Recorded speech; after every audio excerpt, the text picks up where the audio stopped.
বাহিৰে আন একো শব্দৰ মাজতে সাদৃশ্যতা দেখিবলৈ পোৱা নগ'ল। মানে অধ্যক্ষ মহোদয়, আজি সদনত উত্থাপন কৰা বিধেয়কখনৰ অত্যাধিক শব্দটো এইবাবে উল্লেখ কৰা হৈছে কিয়নো কল্যাণমূলক আঁচনিৰ মূল লক্ষ্যই হৈছে দীৰ্ঘম্যাদী উন্নয়ন সাধন কৰা। অৰ্থাৎ মাননীয় অধ্যক্ষ মহোদয়, কল্যাণমূলক আঁচনিয়ে পৰ্যায়ক্ৰমে কোনো এটা সমস্যাৰ সমাধান কৰে আৰু এই পৰ্যায়ক্ৰমে সমাধান কৰা অৰ্থাৎ দীৰ্ঘ উন্নয়নৰ দীৰ্ঘম্যাদী সময়ৰ ধাৰণাটো বুজাবৰ কাৰণেহে আজি সদনত অত্যাধিক শব্দটো ব্যৱহাৰ কৰা হৈছে। মাননীয় অধ্যক্ষ মহোদয়, ইয়াৰ উপৰিও আজি সন্মানীয় চৰকাৰী পক্ষৰ এগৰাকী সদস্যই অত্যাধিক কল্যাণমূলক আঁচনি আৰু হিতাধিকাৰী আঁচনিৰ মাজত এটা সম্পৰ্ক থকা বুলি কৈ থৈ গ'ল। আন এগৰাকী সদস্যই আকৌ কৈ থৈ গ'ল যে কল্যাণমূলক আঁচনি আৰু হিতাধিকাৰী আঁচনিৰ মাজত আকাশ পাতালৰ পাৰ্থক্য আছে। অৰ্থাৎ তেওঁলোক নিজেই স্পষ্ট নহয় যে কল্যাণমূলক আঁচনি কোনখন আৰু হিতাধিকাৰী আঁচনি কোনখন। তেনে এটা প্ৰেক্ষাপটত তেওঁলোকক উদ্দেশ্যি ক'বলৈ পালে ভাল পাম যে দেখিছা শুনিছা তথাপিও বুজা নাই, ৱাইফাই ঠিকে অন আছে কিন্তু ইণ্টাৰনেটে অহা নাই। নমস্কাৰ মাননীয় অধ্যক্ষ মহোদয় আৰু মহামান্য সদন। মাননীয় অধ্যক্ষ মহোদয়, আজি সন্মানীয় চৰকাৰী পক্ষৰ এগৰাকী সদস্যই উন্নয়নৰ সম্পূৰ্ণ ধাৰণাটোক কেৱল মাত্ৰ পৰম্পৰাগত উন্নয়নৰ ধাৰণা এটাৰ মাজতে সীমাবদ্ধ কৰি ৰাখিবলৈ চেষ্টা কৰিলে। অৰ্থাৎ যদি আন্তঃগাঁথনি নিৰ্মাণ কৰা হৈছে, বিনিয়োগৰ ব্যৱস্থা কৰা হৈছে, তেতিয়াহে উন্নয়ন হৈছে। কিন্তু মাননীয় অধ্যক্ষ মহোদয়, বৰ্তমান সময়ত উন্নয়নৰ সম্পূৰ্ণ ধাৰণাটো পৰিৱৰ্তন হোৱা দেখিবলৈ পোৱা গৈছে। অমৰ্ত্য সেনে তেখেতৰ বিখ্যাত গ্ৰন্থ ডেভেলপমেণ্ট এজ ফ্ৰীডমত স্পষ্ট ভাষাৰে উল্লেখ কৰিছে যে এখন ৰাষ্ট্ৰৰ উন্নয়ন তেতিয়াহে নিশ্চিত কৰিব পৰা যাব যেতিয়া সেই ৰাষ্ট্ৰখনে শিক্ষা আৰু স্বাস্থ্য খণ্ডৰ দৰে সামাজিক খণ্ডসমূহৰ ওপৰত গুৰুত্ব প্ৰদান কৰিব। আৰু এই সামাজিক খণ্ডৰ ওপৰত গুৰুত্ব প্ৰদান কৰাৰ আটাইতকৈ ফলপ্ৰসূ মাধ্যমবিধে হৈছে কল্যাণমূলক আঁচনি। অৰ্থাৎ মাননীয় অধ্যক্ষ মহোদয়, কল্যাণমূলক আঁচনিয়ে কোনো নিৰ্ভৰশীলতা সংস্কৃতিৰ সৃষ্টি কৰা নাই। ইয়াৰ বিপৰীতে ই নিঅ ডেভেলপমেণ্ট অৰ্থাৎ নব্য উন্নয়নৰ ধাৰণাটোকে নিশ্চিত কৰিছে। আৰু আজি এইবোৰ কথা তেওঁলোকে স্পষ্ট নকৰি কোনে ক'ত ভীমকল খাইছে, জাহাজী কল খাইছে, সেইবোৰ কথাতে তেওঁলোক আজি সীমাবদ্ধ থাকিলে। ইয়াৰ উপৰিও মাননীয় অধ্যক্ষ মহোদয়, আজি সদনত উত্থাপন কৰা বিধেয়কখনত থকা কল্যাণমূলক আঁচনিৰ ধাৰণাটো ডিচেন্ট্ৰেলাইজেশ্যন অৰ্থাৎ বিকেন্দ্ৰীকৰণৰ ধাৰণা এটাৰ ওপৰত প্ৰতিষ্ঠিত হৈ আছে।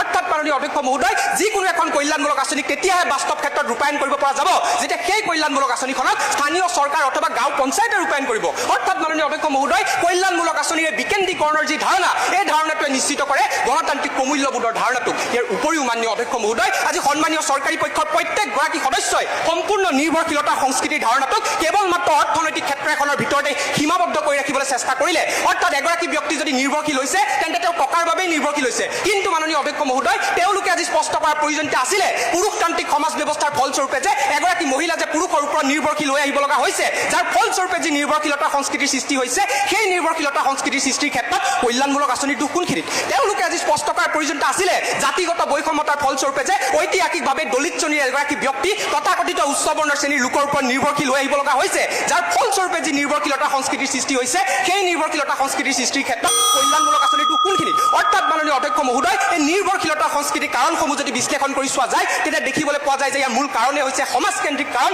আৰু জটিল সমাজ ব্যৱস্থা। আৰু এই জটিল সমাজ ব্যৱস্থাক পৰিৱৰ্তন কৰাৰ আটাইতকৈ উল্লেখযোগ্য মাধ্যম হিচাপে বিবেচিত হৈছে কল্যাণমূলক আঁচনি। কিয়নো মাননীয় অধ্যক্ষ মহোদয়, 2005 চনত যেতিয়া MGNৰেগা আঁচনিৰ ব্যৱস্থা কৰা হৈছিলে, তাৰ জৰিয়তে 7 কোটিতকৈ অধিক সংখ্যক লোকক কৰ্মসংস্থাপন দিব পৰা গৈছিলে। যেতিয়া 2014 চনত বেটী বচাও বেটী পঢ়াও আঁচনিৰ আৰম্ভণি কৰা হৈছিলে, তাৰ জৰিয়তে 81% মহিলা শিক্ষা অংশগ্ৰহণৰ হাৰ বৃদ্ধি কৰিব পৰা গৈছিলে। অৰ্থাৎ মাননীয় অধ্যক্ষ মহোদয়, কল্যাণমূলক আঁচনিৰ ধাৰণাটো হৈছে নব্য উন্নয়নৰ ধাৰণা, কল্যাণমূলক আঁচনিৰ ধাৰণাটো হৈছে সমাজ পৰিৱৰ্তনৰ ধাৰণা আৰু কল্যাণমূলক আঁচনিৰ ধাৰণাটো হৈছে গণতান্ত্ৰিক প্ৰমূল্যবোধৰ ধাৰণা। কেইটামান বাক্যত যদি কল্যাণমূলক আঁচনিৰ সম্পূৰ্ণ ধাৰণাটোক ব্যাখ্যা কৰিবলৈ যাওঁ, কিছু দিব লাগে, কিছু ল'ব লাগে, জিন যাবলৈ হ'লে মিলিব লাগে, মিলাব লাগে, ৰবীন্দ্ৰ নাথেও ক'লে, ৰবীন্দ্ৰ নাথেও ক'লে। ধন্যবাদ মাননীয় অধ্যক্ষ মহোদয়, ধন্যবাদ মহামান্য সদন।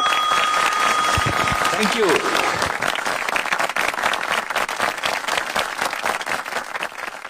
দেখিছা শুনিছা তথাপিও বুজা নাই, ৱাইফাই ঠিকে অন আছে কিন্তু ইণ্টাৰনেটে অহা নাই। মানে অধ্যক্ষ মহোদয়, আজি সন্মানীয় চৰকাৰী পক্ষৰ সদস্যসকলৰ অত্যাধিক শব্দটোৰ বাহিৰে আন একো শব্দৰ মাজতে সাদৃশ্যতা দেখিবলৈ পোৱা নগ'ল। মানে অধ্যক্ষ মহোদয়, আজি সদনত উত্থাপন কৰা বিধেয়কখনৰ অত্যাধিক শব্দটো এইবাবে উল্লেখ কৰা হৈছে কিয়নো কল্যাণমূলক আঁচনিৰ মূল লক্ষ্যই হৈছে দীৰ্ঘম্যাদী উন্নয়ন সাধন কৰা। অৰ্থাৎ মাননীয় অধ্যক্ষ মহোদয়,